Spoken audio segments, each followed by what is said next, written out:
ధర్మజ్యోతితో వెలిగించుకొచ్చిన దీపాలతో ఈ కాగడాలను వెలిగించండి. ఆడిని లేపేసి ఆ కాగడాలతోటే ఆడి స్థితికి నిప్పెట్టండి.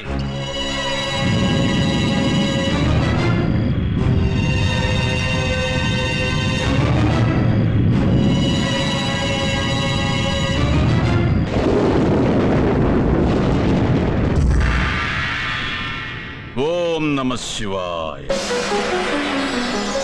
ఓ యమధర్మరాజా, ఏమిది ఇలా హఠాత్తుగా కైలాసానికి విచ్చేశావు? ఏదైనా విశేషమా? నా బ్రతుకునకు విశేషములు కూడానా? నేను పుట్టినదే చంపుటకని లోకమంతా నన్ను ఆడిపోసుకొనుచున్నది. నేను కేవలం ఈ స్వామి బంటునని, ప్రాణహరణము చేసే నిమిత్త మాత్రుడనని, అసలైన సంహారకర్తవి నీవేనని అర్థం చేసుకునేవారే లేరు. ఏం చేస్తాం, అంతా నా నుదుటి రాత. నీ మాటల తీరు చూస్తుంటే ఎవరి ప్రాణదీపాన్నో ఉఫ్ఫను ఊదేలా ఉన్నావే. అవును స్వామి, దేవరవారి ఆజ్ఞ అయితే ఆ పుణ్యకార్యమును కాస్త ముగించవలననే వచ్చి తిని. ప్రాణజ్యోతి ఆరే సమయం ఆసన్నమైనప్పుడు వారు వీరు అని లెక్క పెట్టకుండా ఆ లెక్కలు ముగించేయమని ఎప్పుడో ఆజ్ఞలు ఇచ్చేశాను కదా. ఇచ్చితిరి స్వామి, పెద్దలు అట్టి ఆజ్ఞ ఇచ్చితిరి కనుకనే ఆయుష్ తీరిన మార్కండేయుని ప్రాణములు హరించుటకు వెళ్లి తిని కాలపాశమును వేసి తిని. కాని ఆ పసివాడు పరమశివ అంటూ ఒక భక్తి కేక పెట్టాను. అంతే, తమరు పట్టున ప్రత్యక్షమై ఇదే శూలముతో ఇచ్చట ఒక పోటు పొడిచితిరి. ఆ నొప్పి ఇంకనూ తగ్గలేదు స్వామి.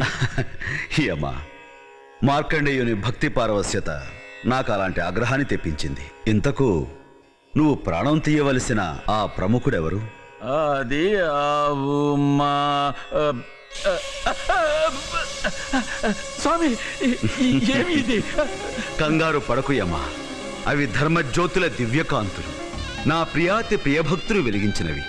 సహస్ర ప్రభాకర ప్రభా సంపత్తిని అధక్కరించు ఆ పావనకాంతులు పాప సంహారం చేసేవే కాని ప్రమాదాన్ని కలిగించేవి కావు. అవును అవునవును, ఆ భక్తుడు మిమ్మల్ని ఇంతగా ఆకట్టుకున్నాడు కనుకనే ఈ మంచు కొండల్లో సైతము నాకు ఈ ముచ్చెమటలు.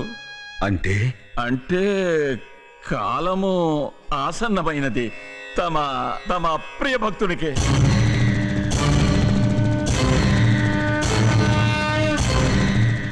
స్వామి, ఆవేశపడకండి. ఆగ్రహంతో ఆ మూడవ కంటిని తెరవకండి. ఆక్రోషంతో ఆ త్రిశూలాన్ని ఎత్తకండి. మీ ప్రియ భక్తుని ప్రాణాలు తీయడమో తీయకపోవడమో ఇక మీ ఇష్టం. ఇదిగో పాశం. ఓం నమ శివాయ.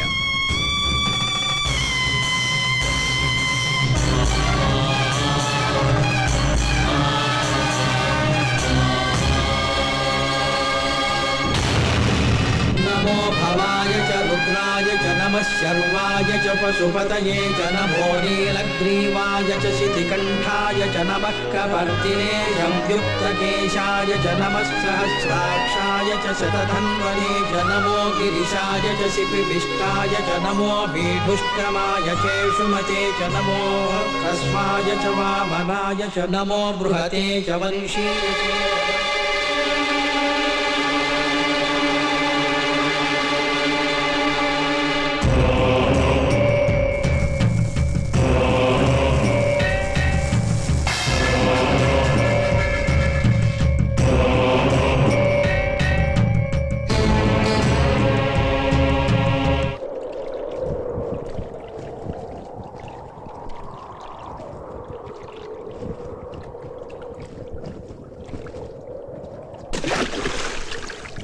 మహారాజా, మహారాజా, ఎన్నో ఏళ్లు తపస్సు చేసి సాధించిన కాలజ్ఞాన గ్రంథాన్ని ఇలా నీటిపాలు చేశారెందుకు?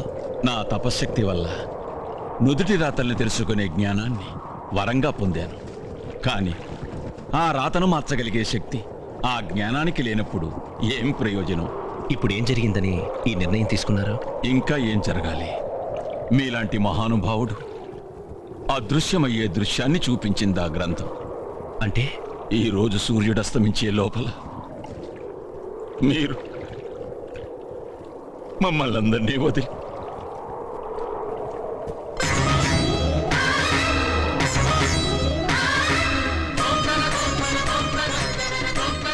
ఆ మృత్యుదేవత నన్ను తన ఒడిలో చేర్చుకునే శుభదినం ఈ రోజేనా?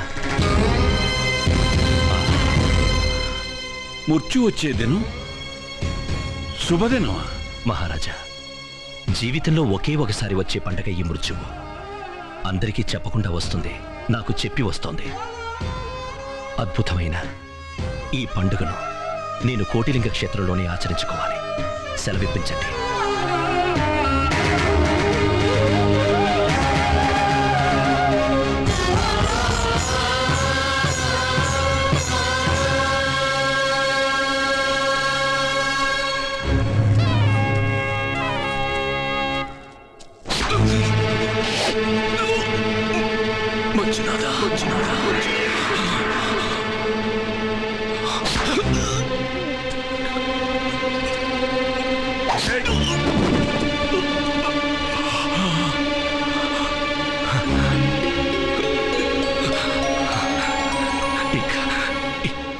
ఇంకా సేపట్లో నాకు మరణం రాబోతుందని మహారాజు ద్వారా నాకు తెలిసింది. కానీ మీ చేతులతో నాకు ఈ విధంగా మోక్షం లభిస్తుందని నేను ఊహించలేదు. మీరు నన్ను శత్రువుగా భావించారు, కానీ నా దృష్టిలో మీరందరూ నా మిత్రులు.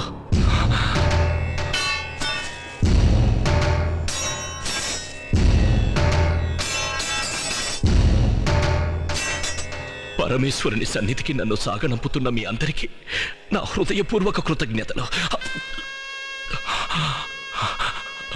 వెళ్ళే ముందు ఒకటి చెప్పాలనిపిస్తోంది. మరణం అనేది ప్రకృతి సిద్ధంగా జరగవలసిన ఒక ధర్మం. మనిషి మనిషిని చంపడం అధర్మం. ప్రేమించడం నేర్చుకుంటే అందరూ దైవ స్వరూపులవుతారు.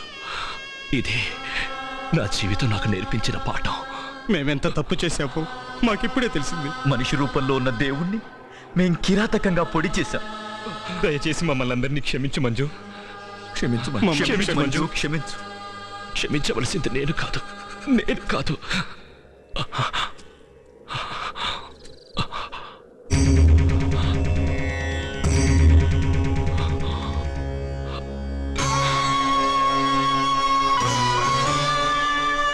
దయకు ధర్మానికి ఉన్న మరో రూపమే ఈ మంజునాథ స్వామి. అందరూ ఆయన శరణు కోరండి. ఆవేశంతో అజ్ఞానంతో వీళ్ళు తప్పు చేశారు.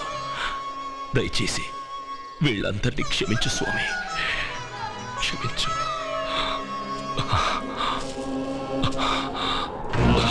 శివ